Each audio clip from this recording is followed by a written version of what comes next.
Los espectaculares avances de las últimas décadas han conducido al descubrimiento del ADN y al desciframiento del código hereditario universal, el idioma ancestral de la célula viva. Y con ese conocimiento llegará el control de procesos que solo han conocido la arbitraria disciplina de la selección natural desde hace 2000 millones de años. Y ahora el impacto de la ciencia será brutal, ya que el mundo biológico nos incluye a nosotros.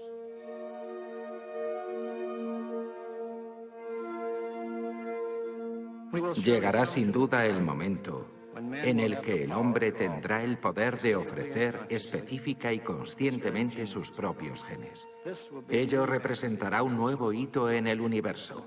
Las expectativas son, en mi opinión, potencialmente asombrosas tanto para la salvación como para la destrucción. Hace algo más de 70 años se presentaba así ante la comunidad científica internacional el descubrimiento de esta molécula que es la portadora de toda la información genética que nos hace únicos, pero también nos emparenta con quienes nos antecedieron y con quienes compartimos este planeta. Estamos en el entorno del Día Mundial del ADN y a eso vamos a dedicar una buena parte de este programa. Hablaremos de salud humana, pero también hablaremos de cosas que tienen que ver con el poblamiento de este territorio. No se lo pierdan, va a ser un programa sumamente interesante y además hay otros contenidos que se los recomendamos. Pero como siempre, arrancamos con este salpicón con las principales noticias científicas de la semana.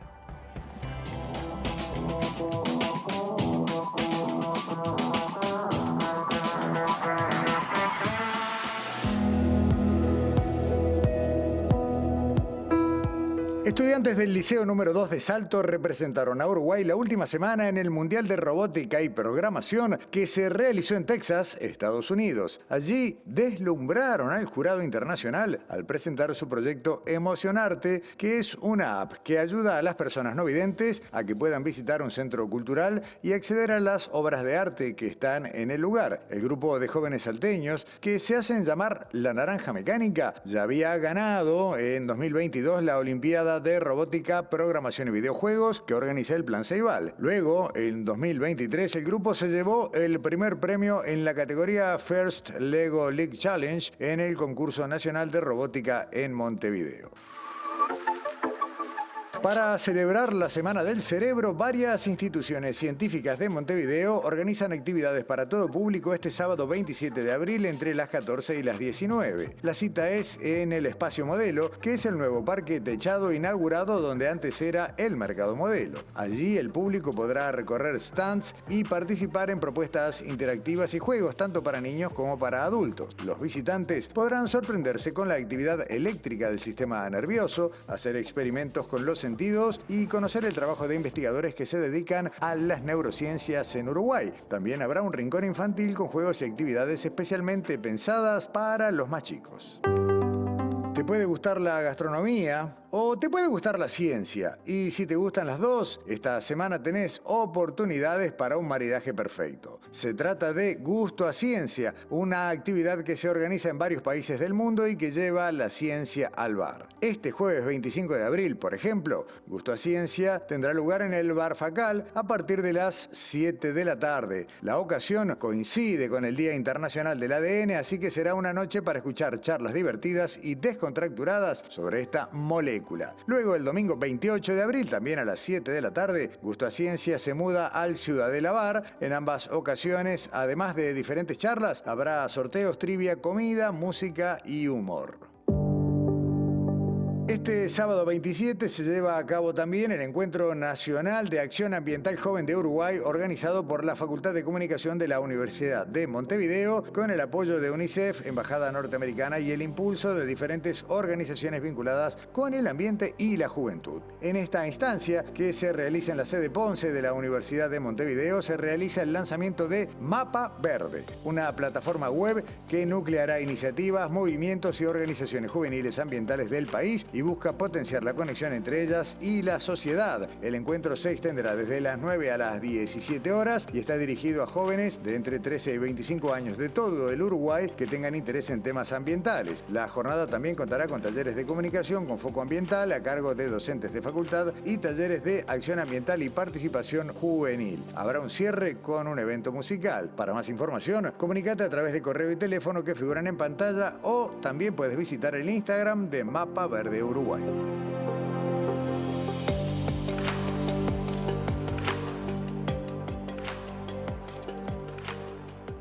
Tal vez los más grandes avances de la medicina registrados en los últimos 20, 30 años y los que vamos a ver en un futuro cercano tengan que ver con la aplicación de los conocimientos de genética, con la aplicación de lo que sabemos del ADN humano y la posibilidad de a través de eso generar tratamientos, generar conocimientos, diagnósticos, y no hablemos de todo lo que entra ya más cerca de la órbita de la ciencia ficción, pero vamos a meternos en este arranque de Sobre Ciencia en la genética humana o en la aplicación de la genética a nosotros las personas. Le agradecemos muchísimo a la doctora Mariela Larrandaburu, bienvenida a Sobre Ciencia una vez más, Mariela, gracias por acompañarnos, especialista en genética humana y presidenta de la Federación Internacional de Sociedades de Genética Humana. Gracias por estar acá.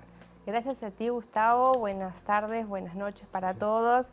Realmente es un honor para nosotros poder estar hablando de primera mano de los temas que nos preocupan y nos ocupan. Ni más ni menos. A ver, la fecha destaca, la del Día Mundial del ADN, lo que tiene que ver con la importancia de la genética y la genómica, y como hemos ido asimilando los conocimientos como en dosis, tal vez no nos demos cuenta de todo lo que pasó en estas últimas 3, 4 décadas, ¿no? Sin duda es así. De hecho, nuestro proyecto, que se llama Genética Médica de la Dosis Justa, que seguimos trabajando en él, tiene que ver con este conocimiento. Porque realmente, hoy por hoy, hay elementos claves que la genética y la genómica y la molécula de la vida ha traído luz para entender lo que está ocurriendo en la naturaleza humana.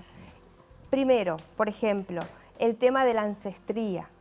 El diagnóstico prenatal a través de sangre fetal en sangre materna.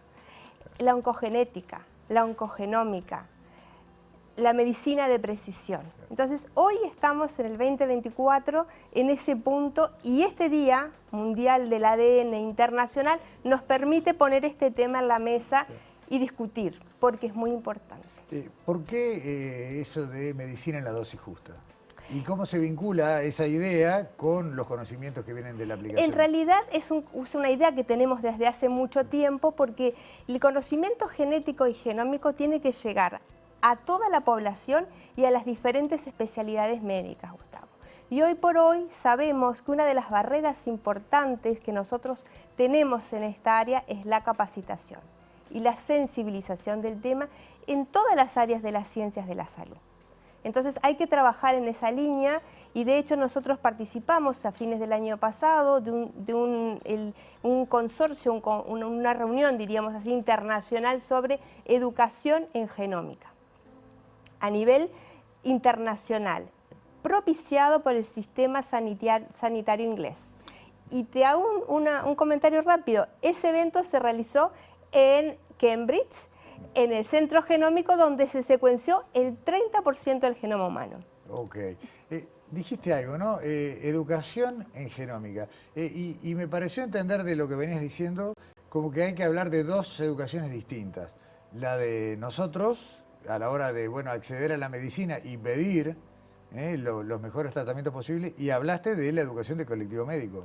Todo, el colectivo médico y los que colaboran, los técnicos. No nos olvidemos que en esta área incluye también biólogos, bioquímicos, informáticos. Entonces todos tenemos que trabajar en una forma articulada. Y la población tiene que entender que estas cosas que están pasando, y esto que tú tenés en tu diseño, tus CRISPR, que son las tijeras moleculares, que hace parte de los tratamientos actuales, de alguna manera tienen que llegar.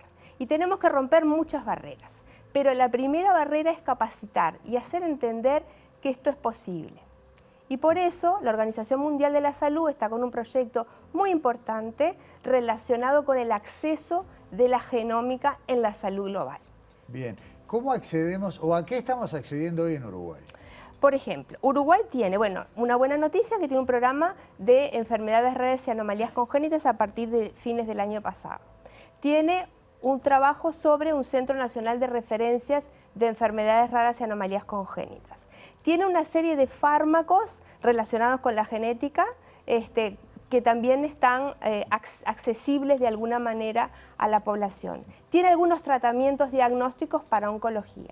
Nos queda un camino largo por recorrer, que no solo esto pasa en Uruguay, sino que pasa en el mundo entero, pero conocer es la base de poder exigir y poder acceder.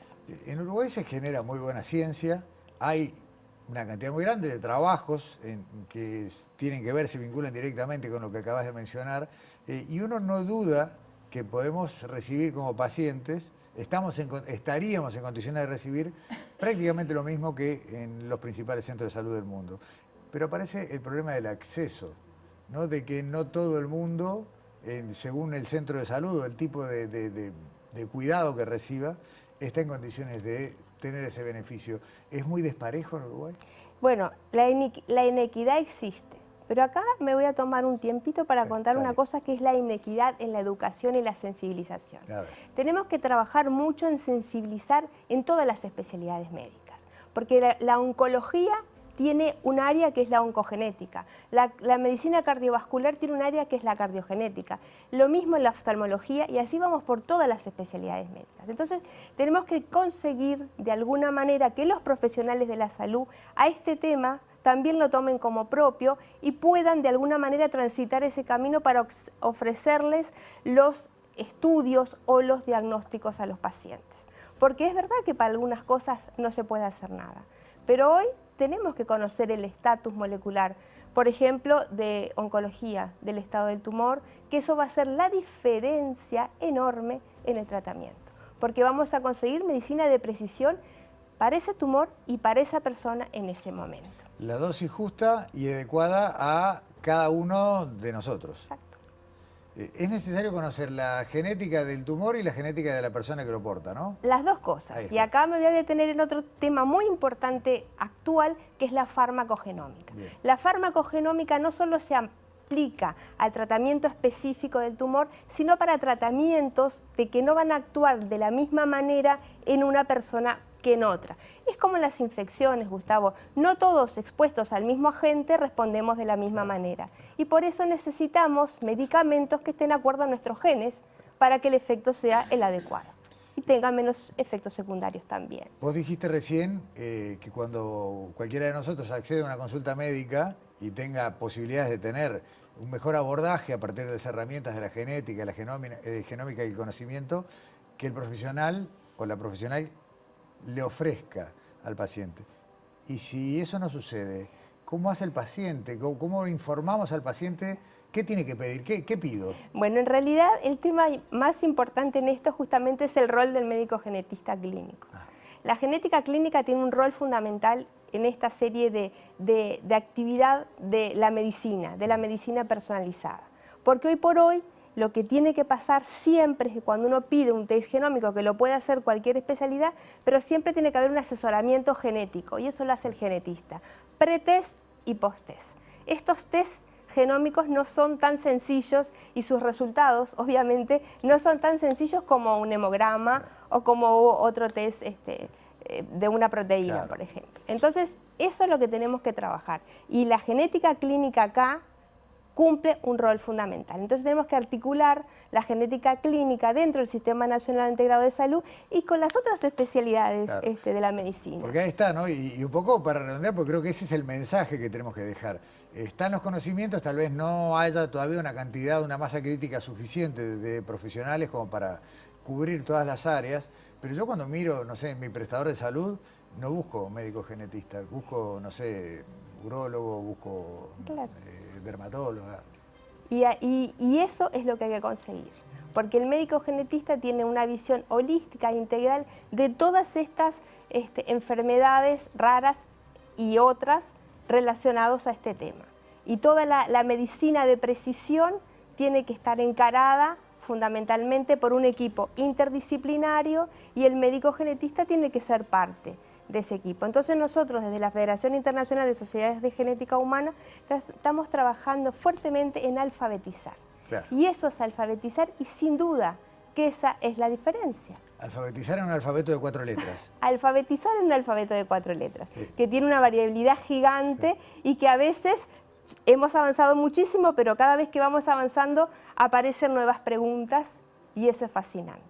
Mariela, te voy a despedir con una pregunta que tal vez se pueda responder con un sí o un no. ¿Todas nuestras dolencias pueden ser mejor curadas si se suma el abordaje habitual a un abordaje genético?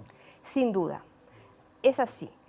El abordaje genético se ha visto que ha transformado la historia en la salud, en diferentes áreas, porque nuestra vida de alguna manera, en mayor grado o menor grado, está vinculado con la genética. Y no nos olvidemos también otro punto muy importante, que es lo que se llama epigenética, que es la relación de nuestros genes con nuestro ambiente. Hay mucha terapia génica, este año fue publicado nuevos fármacos relacionados, por ejemplo, al control del colesterol, que está relacionado no con modificar el ADN como tu tijera, directamente tu ADN, sino modificar otras proteínas que regulan ese ADN. Y eso es la epigenética, las proteínas reguladoras del ADN. Podríamos hacer no un programa, sino un mes entero para hablar de O ADN más. y todos estos abordajes. Mariela Larrandaburu, primero que nada, el presente de Ística Objetos, Ay, que le muchas entregamos a todos quienes gracias. visitan sobre ciencia. Ay, qué amor, Y muchísimas gracias. Por favor, una vez más el agradecimiento por haber venido y hay que seguir trabajando porque esto, como bien dijiste, forma parte del derecho a la salud y hay que acceder a él. Bueno, gracias a ti y dejamos el mensaje. La genética y la genómica tiene que estar al servicio de todas las personas en todas las edades. Muchas gracias. A ti. Pausa en Sobre Ciencia, ya volvemos, seguimos hablando de ADN, pero ahora proyectamos miles de años para atrás.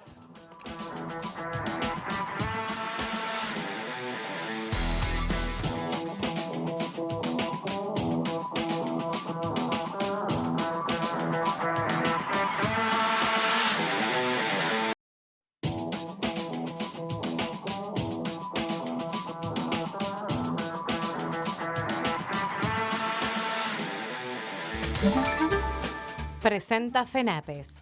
Hagamos un trato por la educación pública.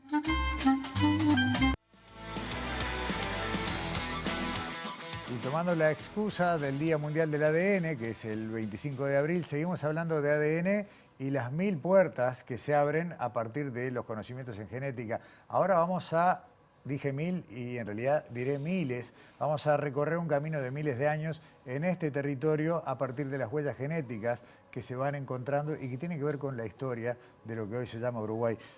Doctora Mónica Sanz, doctor Gonzalo Figueiro, ambos del Departamento de Antropología Biológica, que pertenece al Instituto de Ciencias Antropológicas de Facultad de Humanidades y Ciencias de la Educación. Gracias por venir. Gracias a ti. Yo veía una serie deliciosa de videos, quiero decir, porque la recomiendo, está publicada en YouTube, que se llama Linajes. Y ahí se repasa una historia de que hace cuando tú estabas empezando a trabajar, Mónica, seguíamos con la idea de Uruguay sin indios, ¿no? Un país sin indios. Y hubo que ir al laboratorio. Sí.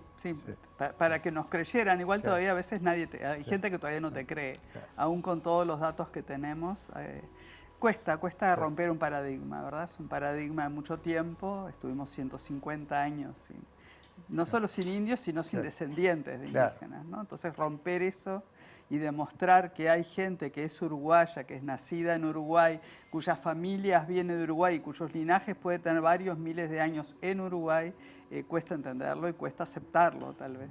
Aparte tenemos esa costumbre de ponerle nombre a todo. Entonces, bueno, entonces que son charrúas, guaraníes, guenoas, minuanos. Y en realidad, claro, conocemos con nombre a quienes estaban más o menos cuando llegaron los españoles. Del resto, sabemos más de su ADN que de su legado cultural, por ejemplo. Así tal cual. Sí. Y justamente uno de los problemas es cuando nos preguntan, bueno, pero este linaje Claro. es charrúa. La respuesta más adecuada, aunque quizás no sea satisfactoria, es, primero, no lo sabemos, y segundo, cómo se veían a sí mismos estas personas o estos grupos 1500 años atrás. Pensemos que 1500 años atrás el castellano como idioma no existía. Claro. O sea, No hablemos pensemos de acá, eso en no, términos claro, de nuestra identidad. Claro. Yo sacaba una cuenta mientras miraba estos videos. Usted, y ahora les voy a pedir un poquito más de precisión, pero ustedes han encontrado huellas genéticas cuando los egipcios no pensaban en lo que era una pirámide, ¿no? O sea, estamos hablando de 80 siglos para atrás. Así tal cual. Una cosa, o sea, ¿cuál es el ADN más viejo que tenemos de este territorio? Bueno, a ver, hay que diferenciar lo Bien. que es el ADN más viejo a lo que uno reconstruye a partir de eso. ADN más viejo, 1600 años. El ADN más viejo tiene 1600 años. Bien, ¿y qué es lo que se reconstruye para atrás? Haciendo esa salvedad que hacías, Mónica. Básicamente lo que se agarra es comparar, es mirar la variabilidad de todos los ADN que se tienen para un linaje dado y se hace una especie de regla de 3. O sea, la idea es, el ADN tiene mutaciones y las mutaciones se van acumulando a lo largo del tiempo, no se sabe cuándo, no se sabe qué, pero se van acumulando.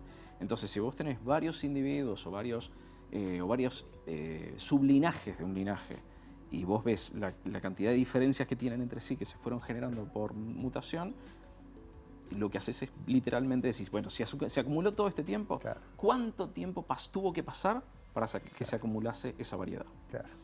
Y lo curioso ahí, primero aclaro que estamos hablando básicamente de ADN mitocondrial, que es la parte heredada por vía materna, que es muy fácil de trabajar porque está muy conocida. Entonces tenemos ADN mitocondrial de toda América, de Asia, entonces se puede comparar y a veces ves que tenés determinada secuencia que no está en ningún lugar y hay muchísimos, miles de secuencias y tenés unas secuencias que aparecen en Uruguay en población, por ejemplo, contemporánea y que no aparecen en otras poblaciones. Es decir, a veces estoy en Rocha, ¿cómo puede ser que del otro lado? Y bueno, se puede haber perdido o directamente no está, pero es algo que da la idea que evolucionó acá, ¿no? Que es un linaje que tiene una larga trayectoria en nuestro territorio, moviéndose, y lo vemos hoy. También tenemos en restos prehistóricos, pero eso es más complejo. Hay una historia que me parece fabulosa. Primero, tal vez una precisión técnica para quien pueda no entender. Cuando hablamos de linaje, estamos hablando de lo que en otros términos podría hablarse de descendencia, ¿no? De una familia, de una continuidad genética, de un parentesco, en definitiva. Sí, totalmente. Siempre llegamos a un origen común, ¿verdad? Cuando tú tenés dos secuencias parecidas, cuando decimos calculamos el tiempo, porque son parecidas y tú las vas a retrotraer a una común que es la que le calculas la fecha justamente, ¿no? Perfecto. En base a eso, ustedes han podido reconstruir una línea de cuántos miles de años en este territorio. Bueno, el linaje C1D3, que es el que hemos encontrado en población actual, también en los restos de Huaymaca, Perú, y en restos prehispánicos de 1600 años, haciendo esta regla de 3 de la que te hablé antes, lo hemos llevado a un promedio de 8.000 años. Con un margen de error bastante amplio, pero 8.000 años al fin. Un más menos algo, sí. Pero podemos decir, otra vez vuelvo a la misma comparación, mucho antes de que un egipcio apile una piedra arriba de la otra en la pirámide, había un grupo humano que dejó descendencia en este territorio que se mantuvo, tal vez yendo y viniendo, pero se mantuvo acá y tiene hoy gente viva con esa misma marca genética. Exacto. Y eso creo que es lo más sorprendente en un país que se autopercibía sin indios hasta hace muy poco. No solo nos autopercibíamos sin indios, sino que también nos percibimos, me parece, como un país donde lo que hay fue llegando. Nos cuesta pensar en una población estable durante tanto tiempo. Casi uno puede decir, y corríjame si digo un disparate, que esos primeros, hasta donde sabemos, pobladores de América, cuando llegaron acá se quedaron, no se fueron más.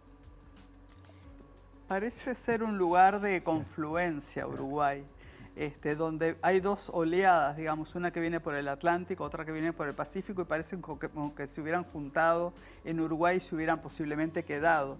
Igual tenemos a algunos que parecen ser ancestros de pampeanos, que eso es otra cosa interesante.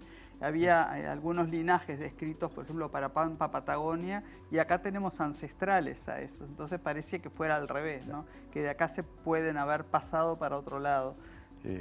Los orientales que migran. Y siguen migrando. Ahí tenemos que diferenciar entre aquellas personas que se mantuvieron por acá, como pasa con cualquier grupo humano, y otros tantos que se estuvieron moviendo y yendo para un lado y volviendo de ese lado y recibiendo gente. O sea, ninguna población es una entidad aislada, y eso explica también esas otras líneas que algunas veces podemos retrotraerlas al poblamiento inicial y otras a contactos poblacionales en los miles de años que pasaron después, ¿no? Ese linaje que de alguna manera es propio de este territorio, ¿en qué porcentaje aproximado de la población estaría?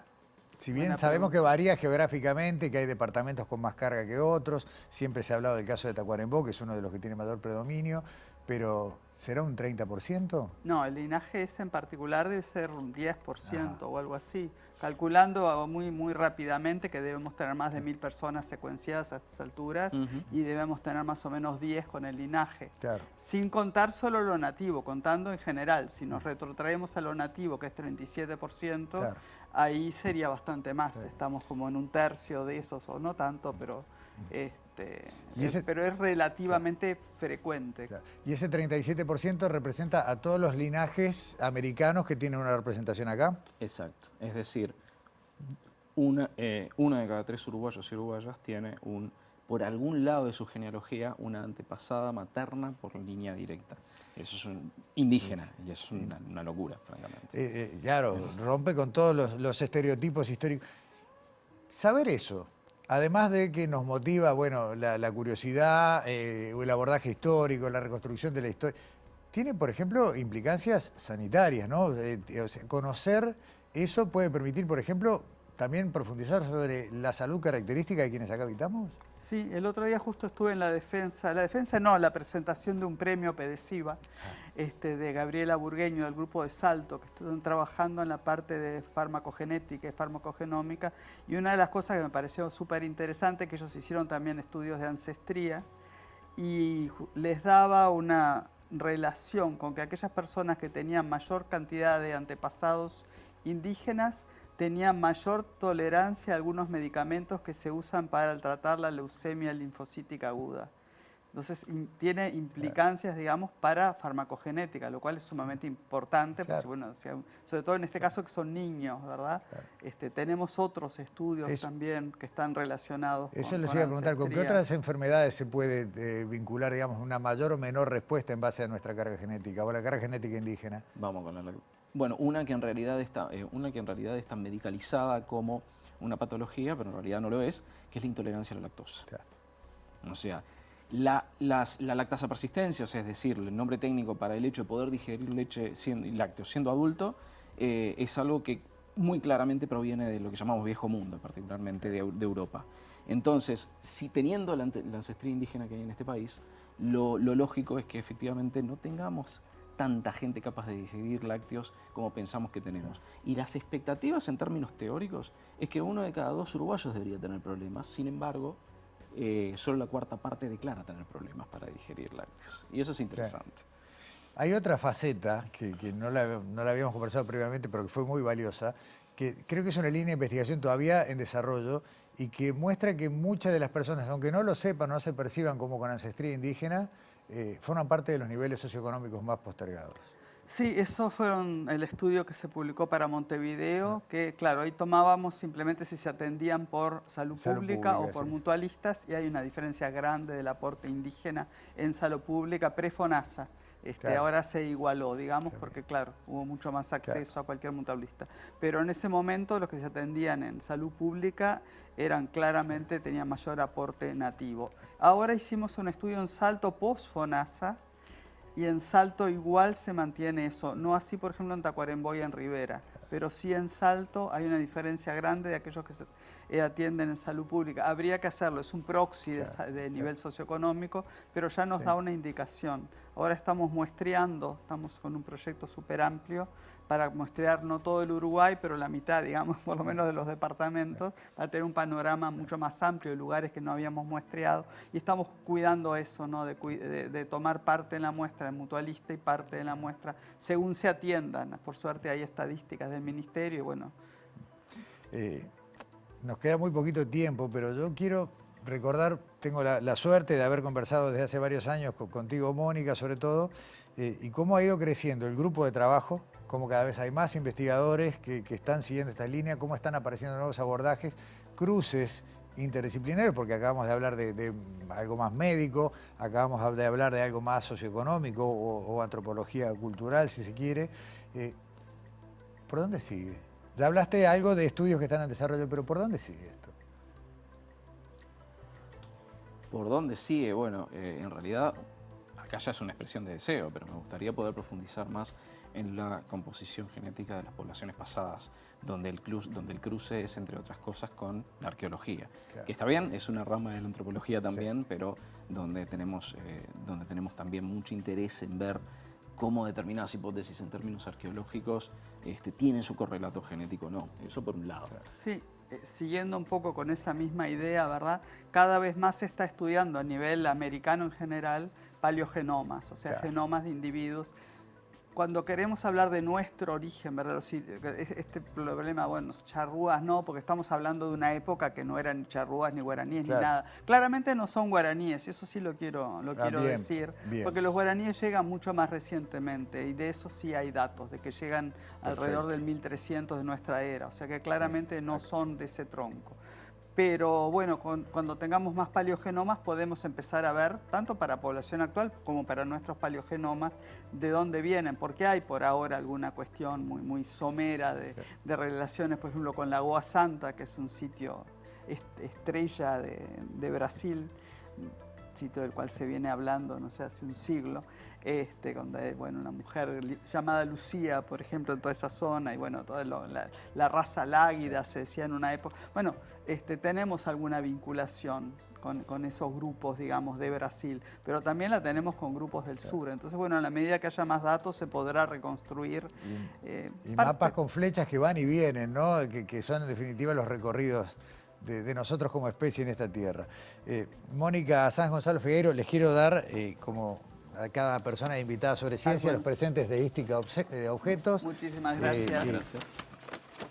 Podríamos hablar 45 minutos más y nos vamos a quedar con un montón de temas.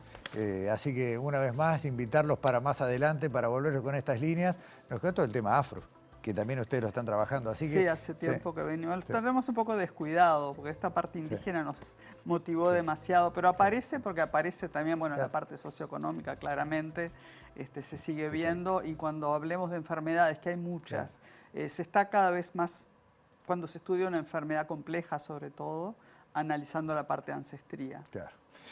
Mónica Sanz, Gonzalo Figueiro, muchas gracias por venir a Sobre Ciencia y la seguimos más adelante. Gracias por la invitación. Nosotros vamos a la pausa y ahora sí empezamos a quebrar, cerramos acá la parte ADN, vamos a hablar de animales a la vuelta y en nuestra segunda ficha de fauna autóctona con imágenes de Uruguay, fototrampeo, el chiricote. Vean y escuchen.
Presentó FENAPES.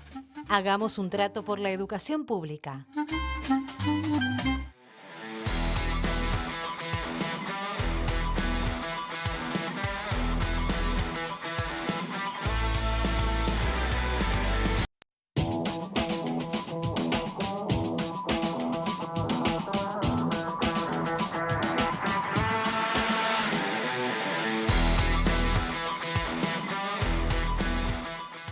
forma recurrente, las arañas son protagonistas de algún programa, de algún capítulo, de algún episodio sobre ciencia. Tienen un papel enorme en la biodiversidad y es fundamental concientizar de que no hay que combatirlas, no hay que eliminarlas. Pero además de hablar de arañas en general, hoy Daniela nos trae algo un poco más puntual. Las arañas que se adaptaron a vivir con nosotros, las arañas que viven en ciudades, las arañas que habitan los espacios urbanos. ¿Cuánto representan en la población, en las distintas especies de arañas que hay en este territorio, las que viven, las que conviven, comparten nuestros hogares? Daniela estuvo pensando en eso, conversó con el doctor Miguel Simó de la sección de entomología de Facultad de Ciencias y por acá va arrancando el informe.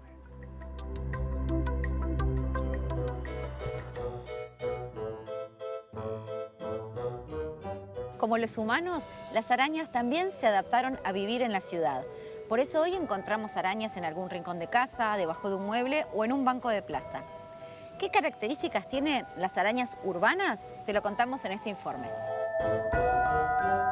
Las arañas que se adaptaron a vivir en las ciudades tuvieron una gran expansión, sobre todo a partir de las grandes conquistas aquí en Uruguay, por supuesto también a partir de la colonización del Río de la Plata, es donde empezamos a tener la recepción de especies de fauna y sobre todo arañas de diferentes partes del mundo que hoy viven en nuestras ciudades. Una de las cosas que el ambiente urbano le puede brindar a las arañas es alimentación, seguridad, microclimas estables. Y en ese ámbito diríamos que brindan las ciudades, tanto dentro o fuera de construcciones, en parques o jardines, es donde se da esa interacción, donde esas especies justamente se adaptan y van en forma dinámica buscando sus ambientes justamente propicios para vivir.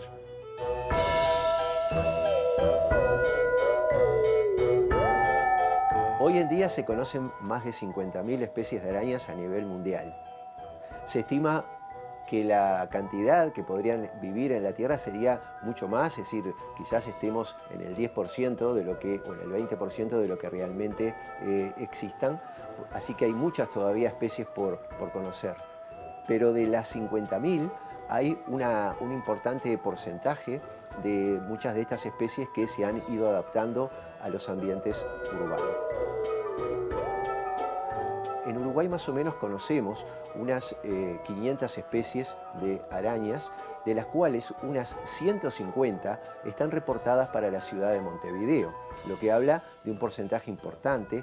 Nosotros en Montevideo tenemos quizás entre unas 10 especies de arañas que viven dentro de las casas, que son muy comunes. Básicamente el interior de las habitaciones de las casas es un lugar para ciertas especies. El exterior, que puede ser paredes o jardines, es también lugar para otros tipos de especies que prefieren esos lugares ambientes. Otras, por ejemplo, que es muy común, prefieren los carteles de las avenidas, los carteles de anuncios de la ciudad.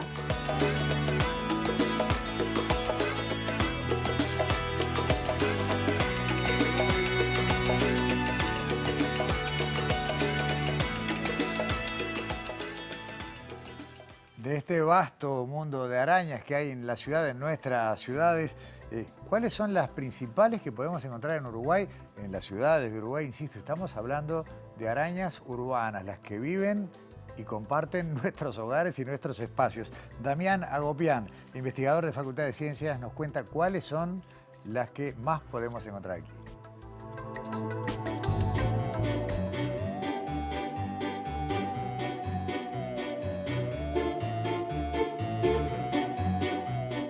Una especie muy común que todos conocemos, que está dentro de las casas, es la araña patuda, esa que está en los rincones, en el techo, en los baños.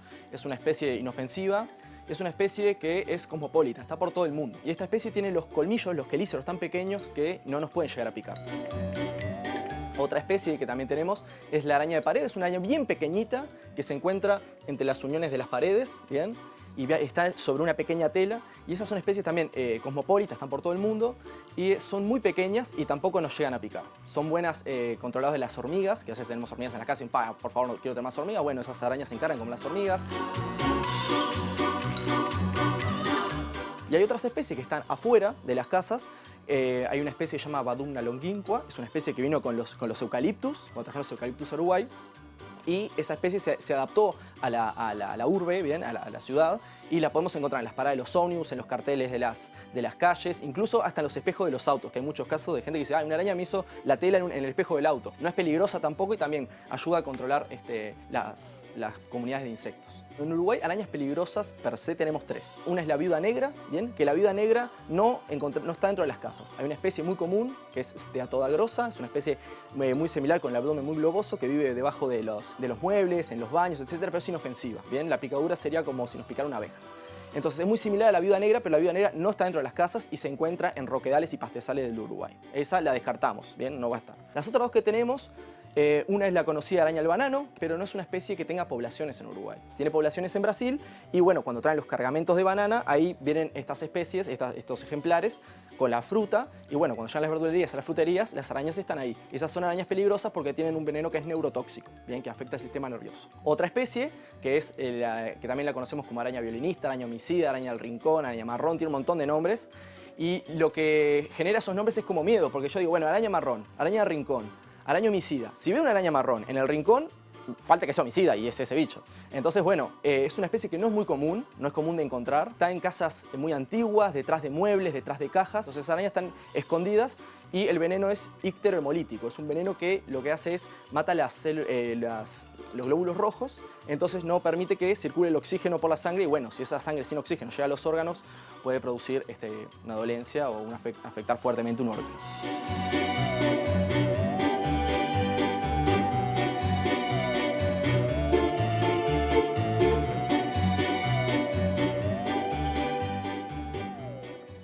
Insisto con algo, lo decimos siempre, las arañas cumplen un rol muy valioso en los ecosistemas, como vimos recién, son muy pocas y de escasa presencia las que tienen un veneno que puede ser nocivo para las personas, por lo cual lo mejor es conocerlas y tratar de no matarlas. Pero además del trabajo de laboratorio, también hay trabajo interactivo, participativo, de colaboración entre los científicos y las personas. Este grupo de Facultad de Ciencias está llevando adelante un proyecto de ciencia ciudadana, así se lo denomina, en el cual se suman aportes que vienen desde los centros de investigación, pero también que podemos sumar nosotros desde nuestras vidas cotidianas. Lo vemos.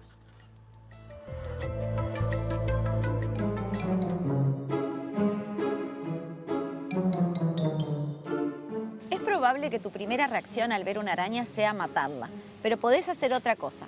Podés sacarle una foto y subirla a una plataforma colaborativa en Internet donde los científicos pueden identificar las arañas, conocer su diversidad y mejorar su conservación. Hay una base de datos muy importante que está a nivel mundial, que se llama iNaturalist, que se encarga de registrar toda la biodiversidad del mundo, tanto de arañas como hongos, plantas, aves, peces, etc. La idea de esa base de datos es que uno registra fotográficamente, o también puede ser con sonidos en el caso de las aves o las ranas, y sube esa información y en una plataforma, y esa plataforma, la gente que tiene acceso a esa plataforma, que todos podemos tener acceso, puede ver la fotografía y comentar, yo creo que es esta especie, o yo creo que podría ser esta. Y bueno, y ahí como si fuera un foro se arma un debate. Ya con tener un celular, que todos ahora tenemos celulares con cámara, podemos tomar fotografías en un instante y subir esa información y generar un dato nuevo, en lugares que capaz que no teníamos registros de estudio de ciertos animales, como en nuestro caso las arañas. Hasta el momento hay 36 especies registradas y alrededor de 23, 26 personas que están compartiendo información y que aportaron a esta información. Ahí estamos viendo cómo cualquiera puede aportar un registro nuevo, no tiene que saber de araña, no tiene que ser científico, no tiene que trabajar en un laboratorio. Puede estar en su casa, tomar una fotografía y ya es un gran aporte, bien, que está generando a la comunidad y a la ciencia, obviamente.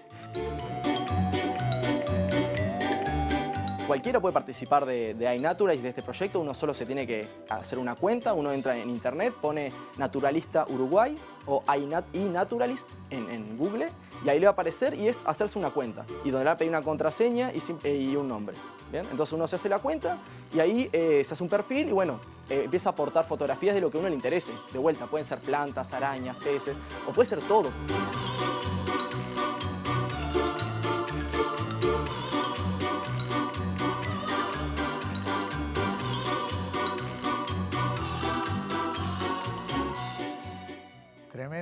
lo que uno aprende sobre estos visitantes o habitantes de la casa, en este caso habitantes y voluntarios. Alexandra Perrone nos va a hablar de los habitantes voluntarios, al menos por la voluntad de los humanos, no nuestras mascotas. ¿Cómo andas, Alexandra? Bien, hola. Sí, vamos a hablar de mascotas y vamos a hablar del vínculo que tiene el ser humano, principalmente con perros y gatos, ¿no? Y también, bueno, vamos a ver desde la ciencia por qué se formó este vínculo. Nosotros, para explorar un poquito más este tema, hablamos con Laura Rial. Ella es veterinaria de la Cátedra de Bienestar Animal y Etología de la Universidad de Buenos Aires, integrante del Grupo de Investigación del Comportamiento en Cánidos, pero está acá visitando la Facultad de Veterinaria porque está investigando junto a Juan Pablo Damián, que es coordinador del Núcleo de Bienestar Animal de la Facultad de Veterinaria de la UDELAR. La investigación la vamos a ver un poquito más adelante, pero ella nos cuenta, en esta primera parte del informe, nos cuenta qué habilidades sociales tienen los perros que permitieron esa domesticación por parte del ser humano. Lo vemos.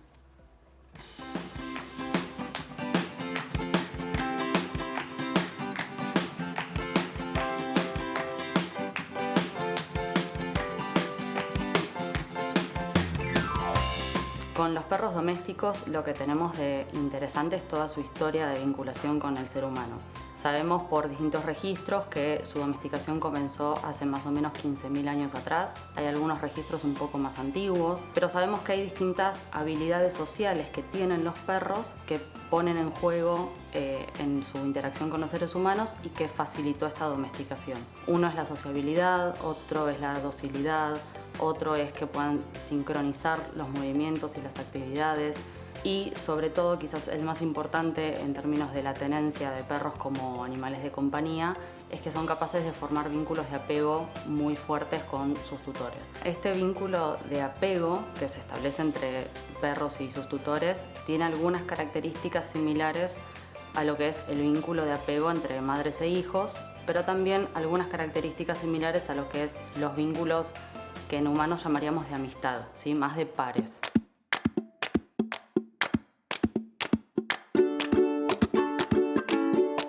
Una de las habilidades que facilitó la domesticación de los perros es la sociabilidad, que es esta tendencia que tienen a acercarse a personas desconocidas y a interactuar con personas desconocidas. Esto lo podemos pensar como una línea continua, desde un perro excesivamente temeroso que no se acerca a las personas, hasta un perro excesivamente audaz o confiado que se acerca a todo el mundo, independientemente de si lo conoce o no. Otra de las características que facilitó la domesticación es la docilidad de los perros. En ciencia llamamos docilidad a una doble capacidad que tienen los perros. Por un lado, de reconocer muchos estímulos distintos, muchos tipos de señales comunicativas de las personas distintas y también de responder flexiblemente a aprendizaje. Eso nos da herramientas a nosotros para entrenar distintas habilidades en ellos y también es un factor que se ha modificado fuertemente en el desarrollo de distintas razas, pensando que todos los perros pueden aprender a partir de los seres humanos, pero tenemos algunas líneas de selección porque hemos buscado que algunos perros de algunas razas cumplan ciertos roles específicos.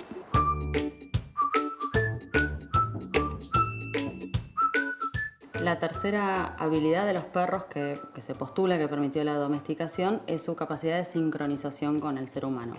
Sincronización que es física de movimientos, es decir, que es, para explicarlo simplemente, si el tutor, el humano, se pone a caminar, el perro va caminando al lado, si se frena, si presta atención a algo, el perro también le presta atención a eso, ¿sí? Somos de alguna forma un referente social. Cuando el perro no sabe qué hacer en un contexto nuevo o ante un estímulo novedoso, nos mira y trata de interpretar el contexto en función de nuestras reacciones.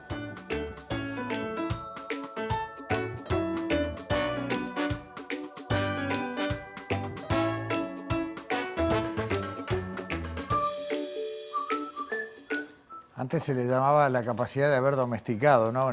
Y acá aparece esto mirado más desde otro lugar de las características, en este caso de los perros, que hace que sea tan fácil convivir con ellos. Claro, ¿no? las habilidades sociales, como nos decía Laura. Y bueno, Laura está investigando cómo responden los perros a distintas emociones de los seres humanos y también cómo manifiestan diferentes conductas, principalmente tanto a las conductas vinculadas al estrés como las afiliativas, ¿no?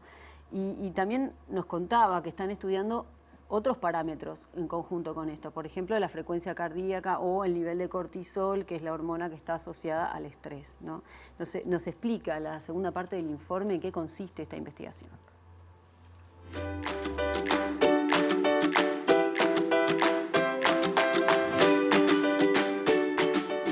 Puntualmente, en este momento estoy desarrollando mi tesis de doctorado en estas habilidades, en cómo distintos grupos de perros se comportan frente a emociones de las personas, de sus tutores.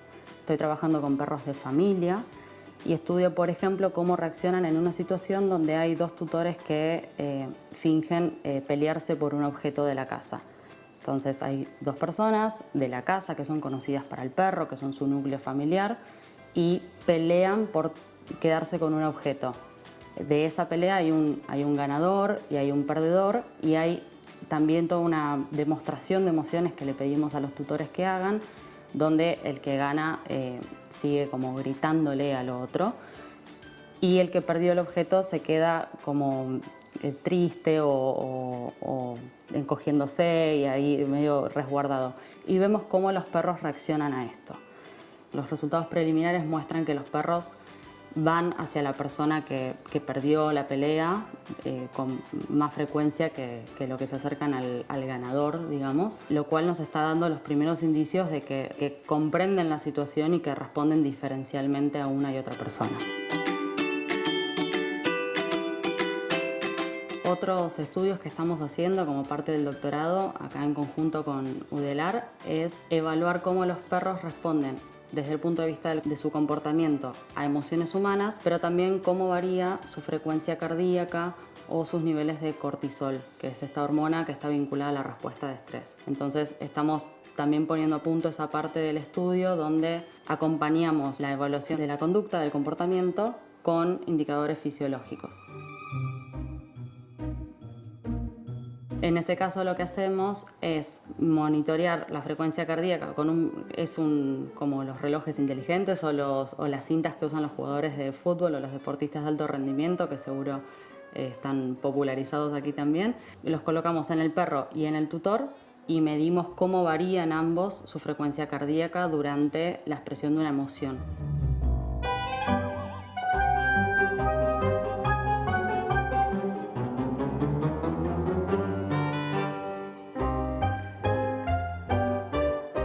Alguien dirá, este hombre habló de mascotas y hasta ahora solo vimos perros, pero hay turno para también los felinos, Alexandra. Claro, Laura, le preguntamos qué pasa con los gatos, cómo fue el proceso de la domesticación de los gatos, aunque hay algunas personas que son tutores de gatos y dicen que muchos no se pueden, no obedecen tanto, otros dicen que sí, hay como varias posturas. Sí, ahí. ¿Quién domina a quién? Exactamente. Bueno, Laura nos cuenta esto de la evolución para la domesticación de los gatos y también le preguntamos algo que es muy importante y es cómo nos damos cuenta los tutores que estamos preparados para tener una mascota y cómo hacemos para tener una tenencia responsable de la misma. Lo vemos en la última parte del informe.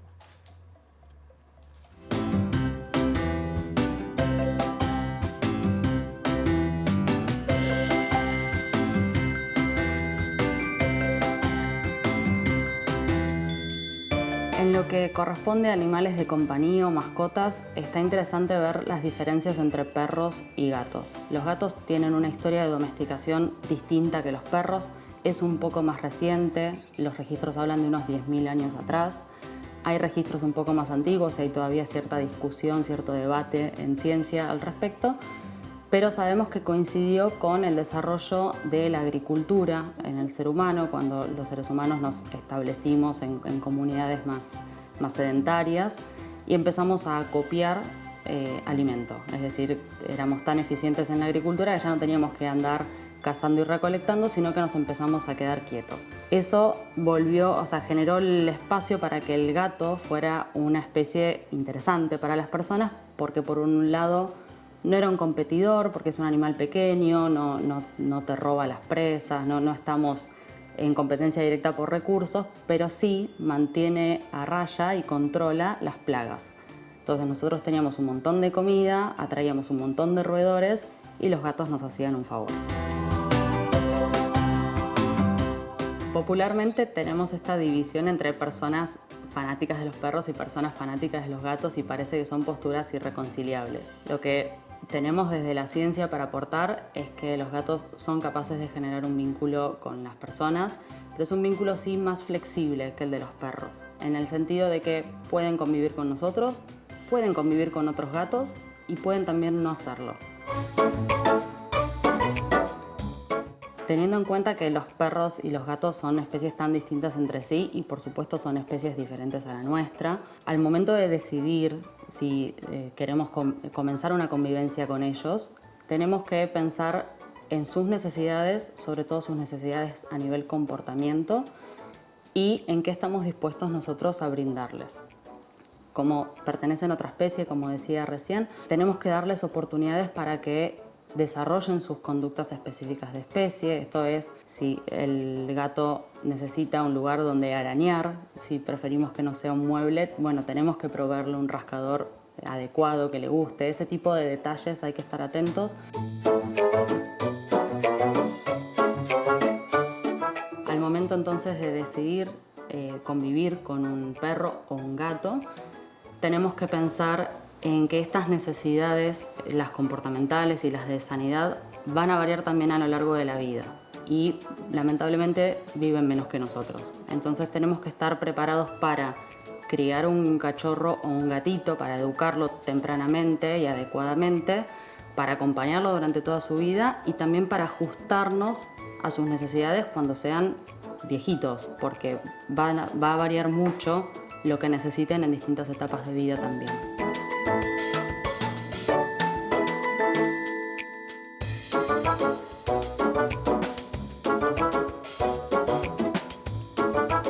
Para otra investigación, Alexandra, para otro año, gatos e Instagram.